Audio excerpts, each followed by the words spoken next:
성경 보겠습니다. 요한복음 17장 20절입니다. 요한복음 17장 20절에서부터 26절을 보겠습니다. 제가 읽겠습니다. 내가 비옵는 것은 이 사람들만 위함이 아니요 또 저희 말을 인하여 나를 믿는 사람들도 위함이니 아버지께서 내 안에 내가 아버지 안에 있는 것 같이 너희도 다 하나가 되어 우리 안에 있게 하사 세상으로 아버지께서 나를 보내신 것을 믿게 하옵소서. 내게 주신 영광을 내가 저희에게 주었사오니 이는 우리가 하나가 된 것 같이 저희도 하나가 되게 하려 함이니라.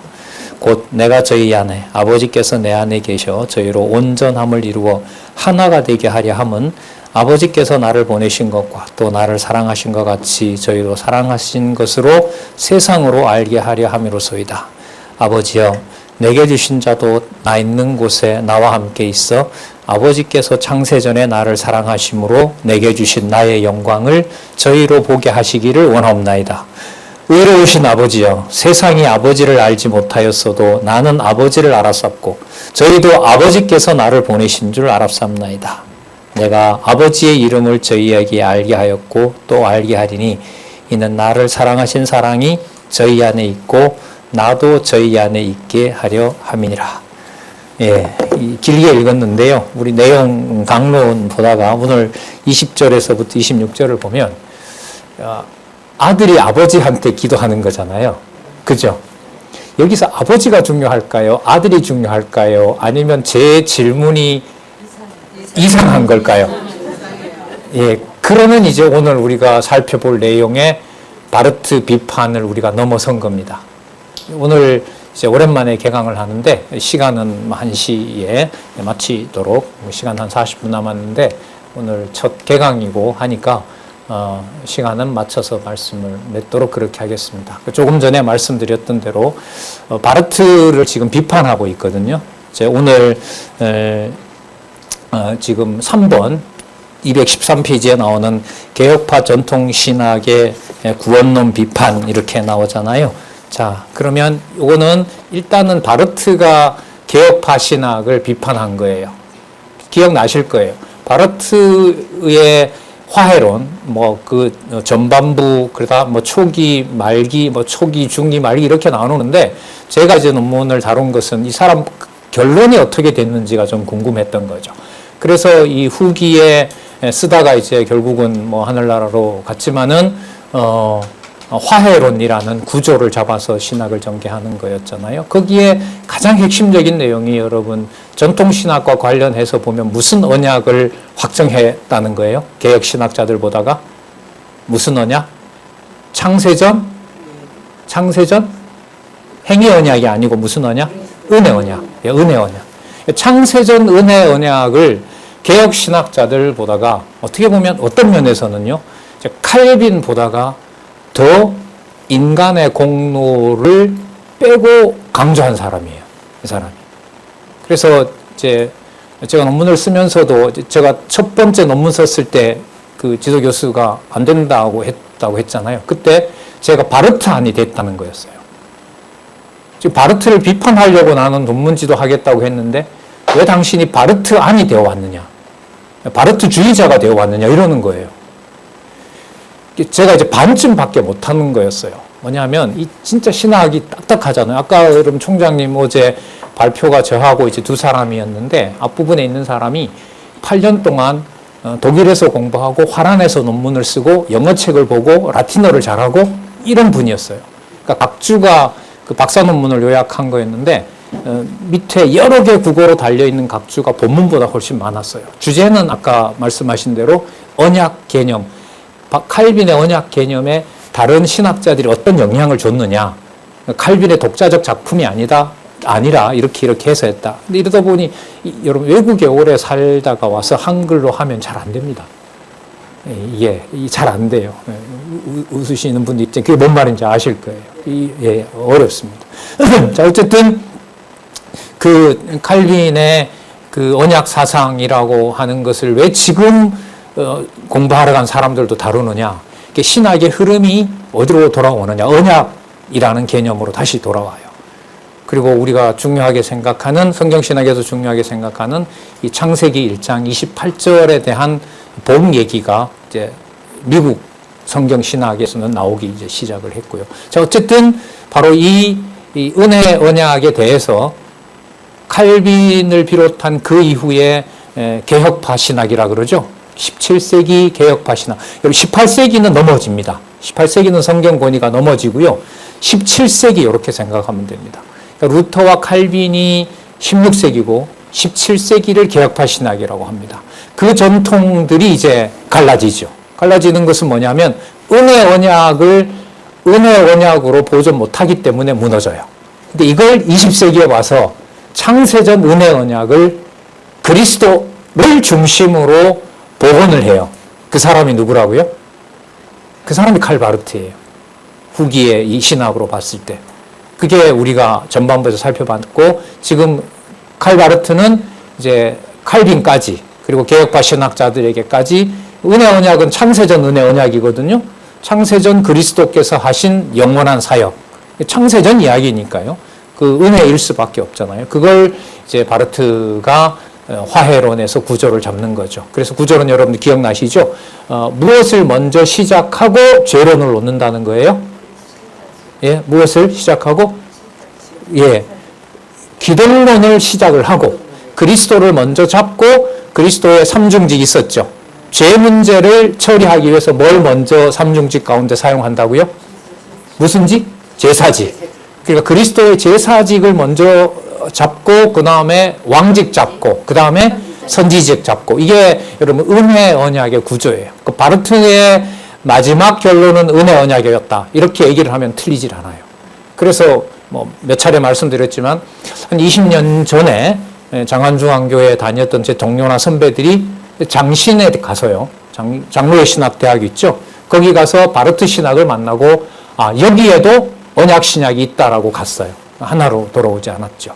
그러니까 늘 말씀드리지만 이 성경 신학에서 말하는 언약과 성취라는 개념을 피상적으로 한 거죠. 여기도 있다더라. 창세전도 얘기하네. 그렇게 해서 이제 그런 사건이 벌어진 거죠. 자, 어쨌든 바르트의 이 창세전 은혜 언약이라는 개념을 가지고 바르트가 여기 나와 있는 대로 저 개혁파 전통신학의 구원론을 바르트가 비판하기도 합니다. 자, 그러면 우리 본문을 중심으로 해서 한번 살펴보도록 할까요? 칼빈 비판으로 바로 갈까요? 213페이지 세 번째 줄 한번 볼게요.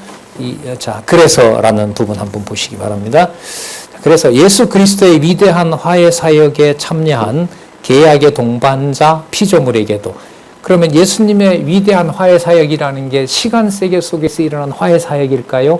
은혜 언약에서 출발하니까 창세전까지 갈까요? 네, 창세전까지 가는 거죠. 예, 자, 계약의 동반자 피조물에게도 죄는 어떤 손상도 줄 수 없고 단지 최후 심판의 계기만 더할 뿐이다. 그러니까 이런 거예요. 성도들이 그리스도 안에서 선택받았기 때문에 정죄할 수 있어요, 없어요? 그리고 사단의 권세가 정죄할 수 없죠. 그러면 지금 성도들이 범죄의 허물이나 이런 게 드러나요, 안 드러나요? 드러나죠. 그리스도가 최후 심판할 때까지.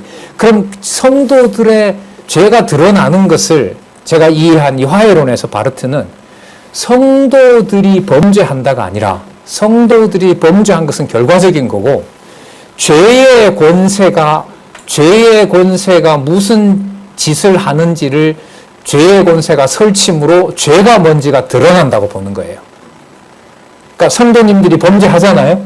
그죠? 범죄하잖아요. 허물이 드러나잖아요. 그럼 허물이 드러난 이유가 뭐냐면 죄가 활동하기 때문에 이렇게 되는 거죠. 그러니까 성도들의 활동에서 뭐로 드러나게 돼요? 죄가 죄로 드러난다는 거예요. 그럼 죄가 죄로 드러나는 게 그리스도의 화해 사역을 번복할 수 있을까요? 번복할 수 없을까요? 번복할 수 없는 거죠. 창세전에 그리스도가 모든 것을 다 자기 몸으로 다 화해 사역을 이 땅에서 완성했기 때문에. 그러니까 관점을 어디에 두느냐? 성도들이 범죄해서 이러다가는 지옥 간다 이게 아니라 성도들이 범죄하는 것이 누구의 권세가 활동하고 있다? 사단의 권세가 활동하고 있다. 바르트가 이런 말을 왜 하느냐? 서구 사상에서는요, 성경이 흔들리면서 선과 악의 기준이 흔들립니다. 무슨 뜻이냐면, 그 불교에서 여러분, 불교의 그 함자를 하나 쓰도록 할게요. 죄는 무자성이라는 말이 있어요. 불교에 보면. 그게 무슨 뜻이냐면, 죄는 그 자체 본성이라고 할 만한 것이 없다는 거예요. 모든 게 욕심으로 비롯된 거기 때문에 이것은 선이고 이것은 악이다라고 나눌 수가 없다는 것이 불교의 이른바 공사상입니다. 어쨌든 저는 좀 시간이 지나서요. 제가 철학 공부했기 때문에 한국의 이 바탕이 이 불교 사상이 많잖아요. 그리고 유교 사상이 많고 도교도 들어오고 이건 이제 다음에 좀 시간이 지나서 좀 여유가 있을 때 그때 좀 재밌게 해보려고 해요. 자, 어쨌든 18세기, 19세기 지나면서 기독교 기준에 정해놓았던 선과 악이라는 것을 말하기가 쉬워졌을까요? 어려워졌을까요? 어려워졌죠. 왜? 절대진리인 말씀이 흔들렸는데 어느 것이 선이고 악인지 얘기할 수가 있겠어요. 자, 그러니까 바르트는 여기에서 죄 문제를 왜 죄가 활동하는 것이다라고 이 현상을 지적을 하느냐. 죄가 관념적인 것이 아니다라는 것을 알려주려는 거예요. 죄가 인간들이 이러면 선이고 이러면 악이다라는 그러한 어떤 말로만 돌아다니는 것이 아니라 죄는 그리스도가 통치하고 있지만 죄가 실질적으로 활동하는 증거가 뭐냐 하면 택한 백성들에게 뭐가 드러난다는 거예요. 허물이 드러난다는 거예요. 그러면 바르트의 이런 시각도요, 저한테는 약간 자극을 줬어요. 뭘 줬냐면, 저 성도님이 범죄했구나가 아니라 죄가 저렇게 지배하고 있구나라는 쪽으로 관심을 돌려주니까. 그러니까 우리 애가 범죄했다 이게 아니라 무슨 권세가 활동하고 있구나? 죄의 권세가 활동하고 있구나. 그러니까 누가 이 허물을 없애주셔야 된다? 하나님이 없애주셔야 된다. 그럼 하나님이 없애주셨잖아요. 누구를 통해서? 그리스도를 통해서. 그러면 바르트의 은혜의 개념은 다시 어디로 가게 돼요? 창세전으로 가게 되는 거예요. 그게 여러분 요 말입니다. 볼게요. 예수 그리스도의 위대한 화해 사역 안에 참여한 계약의 동반자 피조물에게도 죄는 어떤 손상도 줄 수가 없어요. 맞죠? 하나님의 택한 백성의 허물이 드러났다 하더라도 하나님이 구원을 취소하세요? 아니죠. 그럼 드러난 건 뭐냐? 그럼 하나님이 힘이 없느냐? 하나님이 약해서냐? 그게 아니라 바르트는 일단 성도들에게 드러난 그 죄는 죄가 막연한 어떤 관념이 아니라 실제로 지금 뭐 하고 있는 증거다? 활동하고 있는 증거다. 그 교회가 성도들이 서로 반목질시하고 당시에 겪었던 최고 사건이 뭐라 그랬죠? 독일 기독교 연맹이 유대인들을 학살하는데 뭐 했다는 거예요? 동참했다는 거예요. 이제 어제 제 발표의 핵심 중에 하나가 뭐냐면 과거 전통 교회가 두 가지 큰 잘못을 저지르는 역사가 있었는데 하나는 뭐냐 하면 성경을 제도권에서 해석하는 권한을 가지고 갔다. 그래서 한국 같으면은 성경 너무 알지 말라는 말이 여러분 그게 역사적 배경을 가지고 있는 거예요. 그 말을 하는 목사님이나 신학자들은 중세교회 1000년 동안 여러분 성경 해석 권한이 성도들에게 있었을까요? 없었을까요? 없었어요. 어제 발표내나 1229년 13세기 초에 어떤 가톨릭이 명령을 내리느냐 하면 성경은 거룩하다. 동시에 성들은 번역하면 안 된다. 그러니까 거룩한 책이니까 거룩한 자가 번역해야 된다는 거죠. 그러니까 누가 번역해야 돼요? 주교도 아니에요. 교황이 마지막 번역을 해야 돼요. 그러니까 여러분 그 말과 성경 너무 알려고 하지 마세요라는 말과 조금만 더 들어가면 여러분 어떤 말이에요? 같은 말이 되는 거죠. 그리고 가정교회를 박멸한 거고 전쟁을 옹호한 거였어요. 전쟁을 옹호했던 사람이 신학자로 보면 제일 처음 누구였냐면 여러분들 많이 들어보셨을 겁니다. 어거스틴이라고 들어보셨어요? 아우구스티누스가 전쟁을 옹호합니다. 정당한 전쟁이 있다. 그래서 제가 이걸 좀 역설을 했거든요. 원로 신학자가 나와서 그건 아니라고. 그건 아니고 기독교는 전쟁에 참여할 수 있도록 정당한 전쟁도 있다 이러는데 뭐 그냥 시간이 지나가서 이제 반박을 못하고 나중에 이제 만나서 저한테 이제 너무 그렇게 한쪽으로 기독교를 몰지 말라고 해서 제가 아니 교수님이 너무 우측으로 가기 때문에 좌측에 거는 것도 있어야 되지 않겠습니까? 이렇게 이제 농담으로 걸었는데 그럼 그리스도가 AD 70년에 성도들이 처참한 운명을 맞이하게 될 것을 약속을 했지만 예수님이 칼 들고 그들을 막아라 이런 명제 나와요? 아주 미미한 차이 같지만은 그건 분명히 구분이 되는 거예요. 예. 자, 여러분, 이 상황의 한복판에 누가 있었느냐? 바르트가 있었잖아요. 자기 가르치던 스승과 자기에게 따르던 제자들과 자기와 함께 했던 신학교의 동료들이 히틀러에게 맹세 충성서약을 하고 시작된 게토가 여러분의 분리구역이거든요. 유대인들을 집단적으로 모아놔서 죽이려고 하는 그 게토의 일에 독일 기독교 연맹이 참가한단 말이죠. 그러면 여기서 바르트가 죄 문제를 정립을 못하면은 전통 신학자들이 말하던 대로 악이 승리를 하는 것이고 하나님의 통치는 없어지는 것이고 전통 신학자들이 해왔던 죄라는 건 그냥 막연한 게 되는 거죠.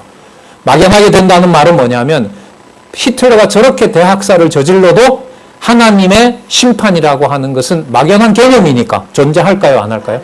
할 수가 없는. 그 신의 존재는 바로 그냥 부정이 되는 거죠. 예. 그래서 바르트는 여기에서 성도들이 범죄한다는 측면이 아니라 누가 세상의 권세를 잡고 있다?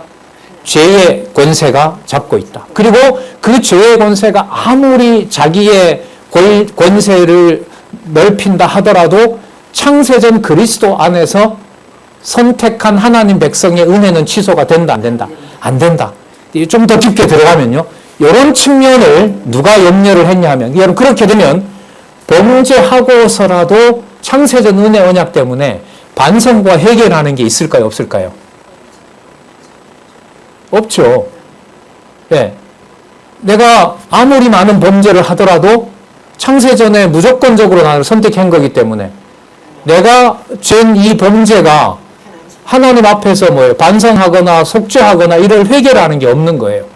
그러니까 이게 바르트 주장이 아니라 전통 개혁 교회가 구원 이후에 율법을 지켜야 된다고 하던 이유가 바로 어디에 있느냐? 창세전만 얘기하면 현재의 모든 행동들을 선과 악이나 자기 좋은대로 다 하면서 그걸 전부 누가 하시는 일이다라고 변명할 수 있어요? 하나님이 하시는 일이다. 이렇게 변명한단 말이죠. 그러니까 바르트로서는 은혜 언약을 얘기하면서도 예정론을 얘기하면서도 실제로 성도들이 범죄하는 것을 어떤 방식으로든 규정을 해야 돼요. 규정을 안 해버리면 죄는 막연한 게 되고 그 당시에 저질렀던 그 대학살에 대해서 신의 존재를 거기다가 붙일 수가 없어요. 그러면 바르트의 고민은 이 상황에서 뭐였느냐?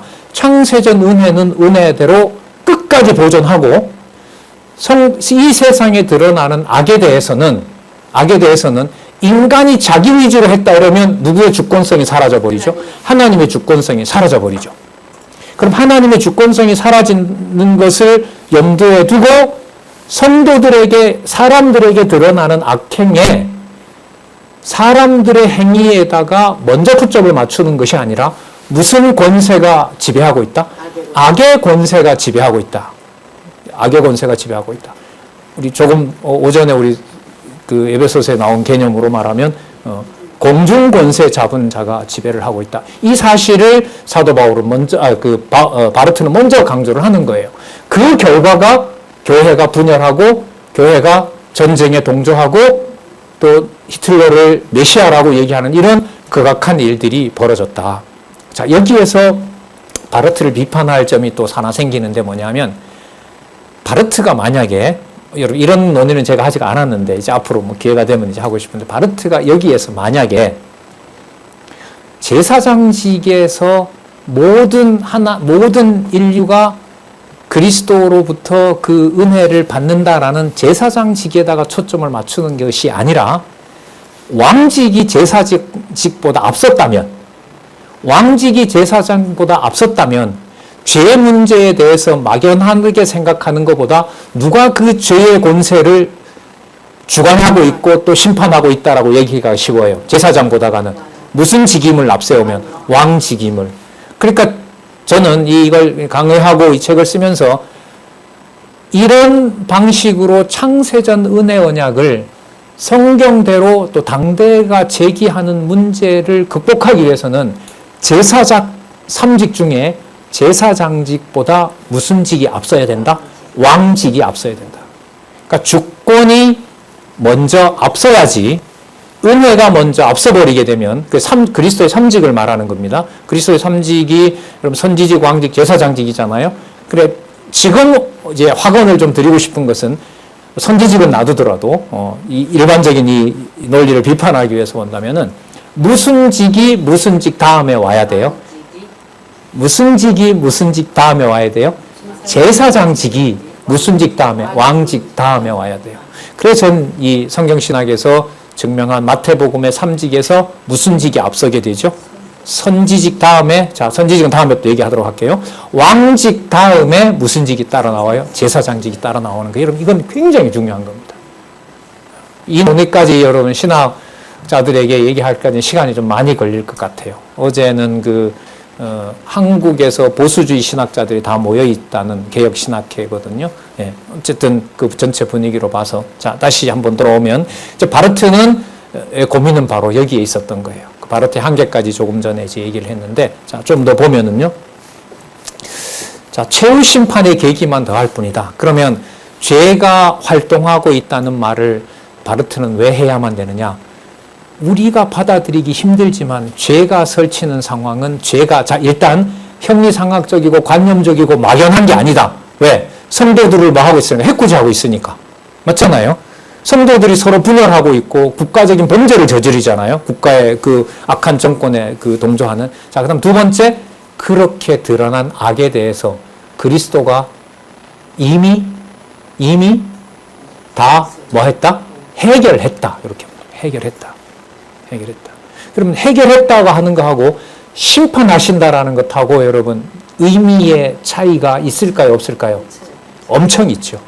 그래서 저는 이제 바르트 비판을 나중에 칼빈을 통해서 할 때 바르트가 주권이라고는 얘기는 하지만 은혜 언약의 제사장직을 지나치게 강조함으로 해서 심판주 되시는 그리스도에 대한 통치권은 바르트가 약화시켰다. 그런데 끝까지 그리스도의 통치, 하나님의 통치를 끝까지 견지하려고 했던 신학자가 여러분 누구냐면 칼빈이에요. 그래서 그 다음 내용에 보면 바르트를 비판할 때 누구의 시각으로? 칼빈의 시각으로. 칼빈의 시각입니다. 어떤 시각이 끝까지 가냐면 신론 중심이에요. 무슨 뜻이냐면 여러분 아까 우리 살펴봤던 본문에 보면 아버지도 나오고 아들도 나오잖아요. 그죠? 예, 아까 여러분 질문이 잘못됐다고 했잖아요. 아들이 여기서 강조가 됩니까? 아버지가 강조됩니까? 이랬을 때 여러분 아까 뭐라 그랬죠? 질문이 잘못됐다 그랬죠. 그러나 분명한 사실은 아버지가 아들에게 기도합니까? 아들이 아버지께 기도합니까? 아들이 아버지께 그렇죠. 분명한 사실은 아들이 아버지께 기도한다는 거예요. 그러면 여러분 이 부분에서 제사장직이나 이런 것보다는 어떤 개념들의 어떤 개념을 통해서 살펴보면 알 수 있냐면 아들에게 준 나라라 하더라도 그 나라의 통치는 아들이 최종적으로 누구에게 그 통치권을 찬양하는 거죠? 아버지께 찬양하는 거예요. 그러니까 신론 중심으로 바르트를 비판한다라는 말은 결국은 뭐냐면 그리스도에게 모든 것을 맡겼지만 그리스도가 창세전 영원한 하나님의 통치 국가에 대한 확정은 그리스도 자신으로 되는 게 아닙니다. 그걸 창세전에 있었던 사건에서 누구에게 돌려드리죠? 아버지께 돌려드리는 거죠. 그러니까 아버지께 돌아간다는 말은 기독론 중심으로 끝나서는 안 되는 거예요. 그러니까 무슨 논으로 넘어가야 돼요? 신론으로 가야 되는 거죠. 이게 이제 바르트를 비판하는 그 다음 내용이라고 보시면 돼요. 자, 그럼 조금만 좀 더 볼게요. 시간 될 때까지. 최후 심판의 계기만 더할 뿐이다. 그러니까 우리가 인간적으로 용납하기는 어렵지만 죄의 권세가 드러났다는 것은 최후에 가서 그리스도가 뭐 할 것이다? 분명히 심판할 것이다. 근데 여러분 이건 신앙적으로 말하면 믿음 없이는 못 받아들이죠. 아니면 막연히 해줄 거야 라는 어떤 심리적인 위로 차원으로 가는 거죠. 겪다 보면 잘해줄 거야. 이건 신앙은 아니거든요. 그러니까 이건 진짜 주셔야 돼요. 무슨 뜻이냐면 저렇게 죄의 권세가 득세하는 것이 말로야 할 수 있죠. 저 죄의 권세가 관념적인 게 아니라 실제로 뭐 하고 있다? 활동하고 있다. 그런데 그 다음이 어렵고 불가능한 거예요. 그 권세를 그리스도가 지금 뭐 하고 있다? 심판하고 있다라고 하는 것은 성경의 바탕을 두고 이 신앙은 단단한 이 뿌리를 내리게 해주셔야 가능해요. 예를 하나 들어볼까요? 귀신 들린 여자를 쫓아내잖아요. 군대 마귀 들린 자를 쫓아내죠. 그리고 예수님 그냥 쫓아내면 되는데 누구한테 그걸 그 사단이 뭐라고 욕을 해요? 사단이 뭐라고 얘기해요? 우리가 아직 심판받을 때가 아니니까, 우리가 아직 그 심판받을 때가 아니라는 말은 심판을 받는 때가 있다는 거예요? 없다는 거예요? 있다는 거죠. 그거 일단 생각해 보셔야 됩니다. 자, 우리 때가 아직 되지 않았으니까 이 말은 심판을 안 받는다는 것이 아니라 심판받을 때가 있다는 거죠. 있지만 지금은 아니라는 거죠. 그러니까 예수님한테 얘기하잖아요. 왕이신 예수님한테 우리를 어디로 들어가게 해달라? 돼지떼에게로 들어가게 해달라라고 얘기를 하거든요. 그러면 여러분, 이 상황에서 그리스도가 드러난 사단의 세력, 악의 권세에 대해서 심판주로 존재하는 겁니까? 안 하는 겁니까? 아까 잘 생각해 보자고 했어요. 우리 때가 아닌데 왜 우리를 심판하려고 합니까? 이 말 속에 사단이 그리스도가 심판주라는 걸 인정합니까? 안 합니까? 인정하죠. 하지만 영물이기 때문에 자기가 지금 심판받지 않는다는 것도 알고 있는 거죠. 그럼 이 상황에서 그리스도의 심판권이 계시가 되는 겁니까? 안 되는 겁니까? 되는 겁니까? 그게 만약에 된다고 이해가 되시면 바르트가 죄는 관념적인 게 아니라 지금 좀 좁혀서 말하면 독일 국가의 나치와 더불어서 드러났다. 드러난 것을 그리스도가 통치자이기 때문에 그걸 드러내셨다. 그러나 지금은 뭐 하지 않는다? 심판하지는 않는다. 그러니까 지금 심판하지 않더라도 아까 귀신들이 자기 때가 있다는 걸 아는 것처럼 그리스도는 마지막 날에 그 심판 때를 뭐 했다? 정해 놓았다. 그럼 여기서 인간적으로 몰려가 버리게 되면 내 가족이 전부 다 몰살당했는데 나중에 심판한다는 게 무슨 상관이 있느냐? 이게 여러분 인간적인 일반 사람들의 그 정서 아니겠어요? 그러니까 이럴 때 믿음을 주지 않으면 원한과 복수심이 생기는 거고요. 자포자기하는 인생이 되는 거고요. 이럴 때 하나님께서 믿음을 주시면 지금 내 모든 환경이 전부 악의 세력의 지배를 받는다 하더라도 심판주이신 그리스도는 뭐 하게 돼요? 부정하는 것이 아니라 뭐 하게 돼요? 인정하고 믿게 되는 일이 벌어지는 거죠. 이걸 여러분 누가 해주셔야 될까요? 그리스도가 해주셔야 됩니다. 그리스도가 해주신다는 것을 바르트는 여러분 죄론 이후에 무슨 론을 전개하느냐? 교회론을 전개합니다. 교회론 중에서도 제일 먼저 건드는 게 뭐냐면 칭의론이에요. 칭의론. 의로운 하나님의 백성들에게 어떤 허물이 드러나더라도 창세전 은혜는 변함이 있다 없다? 없다 이렇게 얘기를 합니다. 아까 바르트 비판은 이미 좀 했었잖아요. 근데 바르트가 여기에서 나중에 나옵니다만은 바르트의 이러한 창세전 속죄 사역에 초점을 맞춤으로 해서 모든 인류가 구원받는다라는 주장은 본인의 의도와 상관없이 비판을 받게 되어 있어요. 그래서 제가 아까 3직 중에 무슨 직이 앞서야 된다? 뭐보다? 제사장직보다 왕직이 앞서야 선악을 심판하는 심판주로서 그리스도가 드러나게 되고 그리스도의 그러한 심판 권한은 본인이 만들어낸 게 아니죠. 아까 누구의 뜻대로 했고 누구 권한에 있다 그랬어요? 아버지. 그게 바로 신론 중심이라는 거예요. 예. 자, 그러니까 여러분 사실 시간도 저는 좀 오래 걸렸고요. 바르트 원전이 번역이 안 되면 나는 논문을 못 쓰는데 진짜 걱정을 했어요. 뭐 책기만 1000페이지가 되는데 한 곳만 하더라도 이걸 그렇다고 독일로 유학을 갈 수도 없고 독일어 원전은 구했지만 이거 보다가는 뭐 글씨도 깨알 같고 어떻게 하나 그랬는데 마침 제 논문 관련된 부분에 원서들이 쫙 그냥 논문 시작하기 1, 2년 전에 번역이 되는 거죠. 그래서 거의 다 이제 봤는데 우리가 지금 개혁파 전통신학의 구원론 비판을 이제 바르트 관점에서 하지만 제가 쓴 거니까 제 나름대로 제 것에 대해서는 자신 있게 말하는 거지만 이게 지금 한마디 한마디가 신학계에 가서 얘기를 하면 뭐 별 얘기가 다 나온 겁니다. 아까 저희 지도교수 처음에 했던 대로 진짜 골수 발탄이다. 가만 들어보면 또 칼빈 관점에서 바르트를 비판하니까 또 무슨 주의자처럼 보여요?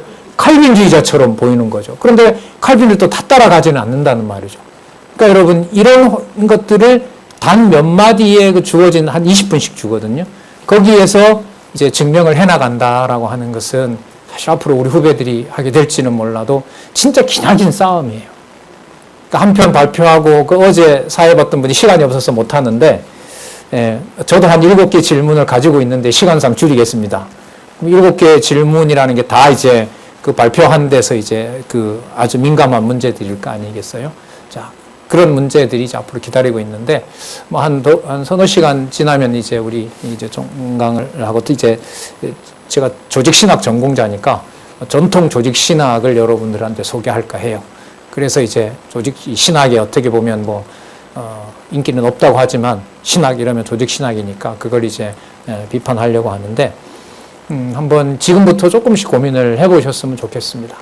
이런 방식으로 저 사람처럼 박원기 방식으로 저러한 학문적인 어떤 읽고 쓰고 발표하고 이런 것들이 앞으로 우리 세대들에게 과연 이제 필요한 일인지, 물론 이제 하나님께서 하시겠죠. 하나님께서 그런 일을 하신다고 했을 때 거기에 대해서 그런 의미를 아는 것과 그냥 막연히 하니까 막연히 그렇게 따라가는 것은 저는 좀 인간적으로 차이가 있다고 보는 거예요. 자, 그래서 미리 다른 숙제는 없고요. 마칠 때 어떻게 보셨는지 이런 작업에 대해서 이런 거 없어도 그냥 성경만 지켜가면 돼요. 아니 이건 좀 필요한 것 같아요. 뭐 이런 얘기들을 좀 같이 하면서 종강을 했으면 좋겠습니다. 자, 바르트기 조금 더 볼게요. 최후 심판의 계기만 더할 뿐이다. 왜냐하면 예수 그리스도의 사역은, 자, 직접 인용입니다. 우리 죄의 모든 근거를 뭐하였고? 제거하였고. 그러니까 그러면 죄가 근거를 다 제거하는데 죄를 왜 짓느냐? 그러니까 바르트가 하는 말이 사람이 죄 짓는 데 초점을 맞추는 것이 아니라 죄가 뭐하고 있다? 드러나고 있다. 막연한 게 아니다. 반드시 처치해야 된다. 그러면 그리스도가 지금 왜 그 능력을 발휘하지 못하느냐? 심판의 때를 그리스도가 정해놓았기 때문에 그렇다. 그렇다고 해서 지금 우리에게 피해가 간다고 해서, 교회에 피해가 간다고 해서 심판주인 그리스도가 존재하지 않는 것은 아니다. 여기까지 변명을 하는 거예요. 자, 또 볼게요. 우리 죄의 모든 근거를 제거하였고 그것이 너무도 근본적이라서 인간은 자기 자신 안에서도 죄를 향한 어떤 이유를 더 이상 가질 수 없다는 사실을 확증했다. 이 말을 얼핏 들으면 죄 져도 괜찮다 이게 아니라, 이 말은 무슨 뜻이냐면 죄의 권세가 사로잡고 있기 때문에 내가 무슨 죄를 졌는지 나도 모른다는 거예요. 여러분 이런 말 가끔 하죠. 야, 내가 사람으로서 어떻게 이 짓을 했지? 원래 의도는 그게 아니었는데 그 결과가 너무나 많은 사람들에게 피해가 가는 거예요. 이럴 때 여러분 이 당시에 아주 대표적인 예가 뭐냐면 예루살렘의 아히민이라는 그 책인데, 그 집에 가면 나치 그 당시에요. 그 유대인들을 어떤 방식으로 하루에 몇 명씩 어떤 도깨스실에서 어떻게 죽여나갈지를 상세하게 문서를 만든 사람이 있어요. 그 사람이 있어요. 그런데 그 사람의 일상사는 너무나 좋은 아빠고 너무나 좋은 남편이에요. 정시에 퇴근하고 집에 가서 아이들을 보듬고 주말이 되면 아이들 데리고 산책하고 아이들과 대화를 하고 부인에게는 극진히 잘하고 누가 보더라도 100점 공무원이었어요. 출근해서 하는 일은 뭐냐면 유대인들 600만을 어떻게 효율적으로 관리해서 효과적으로 죽이느냐예요. 여러분 충실한 공무원인가요? 모르겠죠. 저도 모르겠어요. 인간적으로 말하면. 그러니까 이 시대에, 이런 시대에 예정론만, 창세전 은혜만 강조해버리면 뭐가 사라져버려요? 창세전 하나님 정한 대로 하나님 백성 됐고 하나님이 정한 대로 가는 거니까 600만 그 죽인 일이 누가 시켜서 한 일밖에 안 돼요? 하나님이 시킨 일이라는 거죠. 그래서 나는 600만 죽인 것에 대해서 하나님의 뜻대로 했으니까 저는 감사합니다. 그래요? 그거 아니죠. 그건 아니죠. 그래 집어넣으면 무슨 말씀을 드리냐면 이거 하려는 거예요. 인간은 자기 자신 안에서도 죄를 향한 어떤 이유를 더 이상 가질 수도 없다는 사실을 확정했다. 그러니까 인간이 범죄하는 그 사실에 대해서 인간이 자기 죄를 얼마만큼 지었다, 어떻게 하면 내가 죄로부터 돌아오겠다, 이 말을 인간 스스로가 할 수 있다, 없다? 없다. 왜냐하면 죄의 권세가 아무리 의인이라 하더라도 죄의 권세에게 맡겨버리면 그 권세에서 나올 수 있는 것이 있다, 없다? 없다. 그러면 왜 이런 말을 하느냐? 창세전에 그리스도가 이미 죄에 대한 근거를 전부 뭐 했기 때문에? 없앴기 때문에. 그러니까 창세전 은혜 언약도 유지해야 되고요, 바르트는. 그리고 드러난 범죄에 대해서 독일 기독교 연맹처럼 자신들이 메시아인 히틀러를 우리는 따랐을 뿐이다라고 하는 것도 받아들일 수가 없는 거고요. 그리고 이렇게 되면은 회개라고 하는 것이 기독교에서는 아무것도 없는 거죠. 그리스도에게 다시 돌아간다?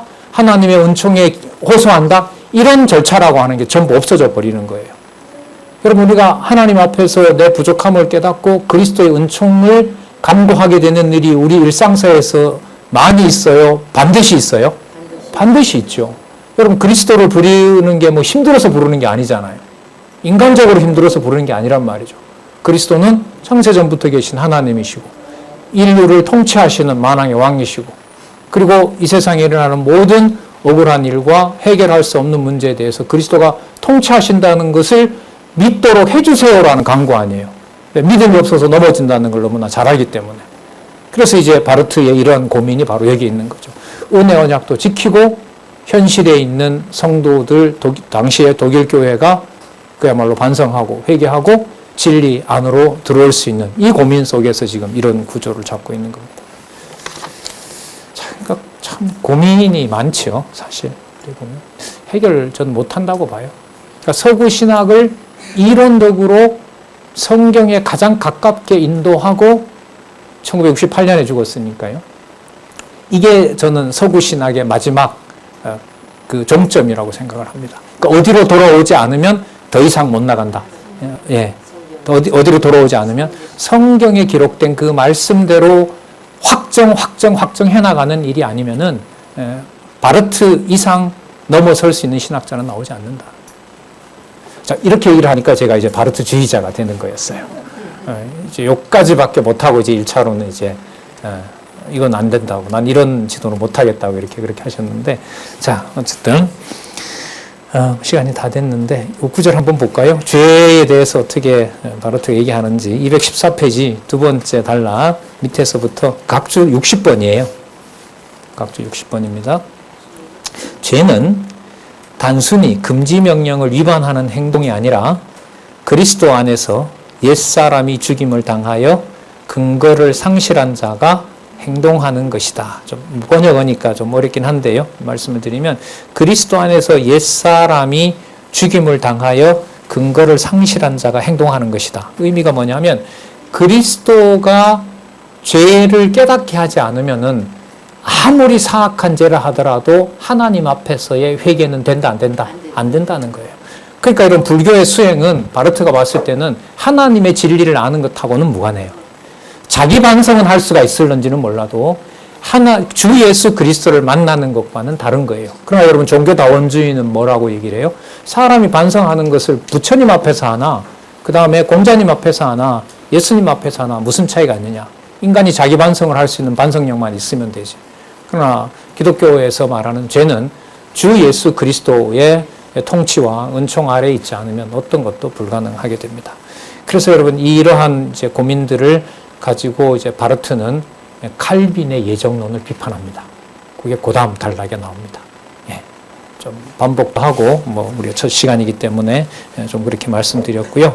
다음 시간에 바르트가 칼빈의 예정론을 어떻게 인정도 하면서도 뭘 비판하는지 살펴보도록 하고요. 이제 더 나아가서 칼빈을 통해서 다시 아까도 말씀드렸던 신론이 사라져버리는 바르트의 기독론 중심의 그 화해론, 기독론 중심의 죄론을 또 그 다음에 살펴보도록 그렇게 하겠습니다.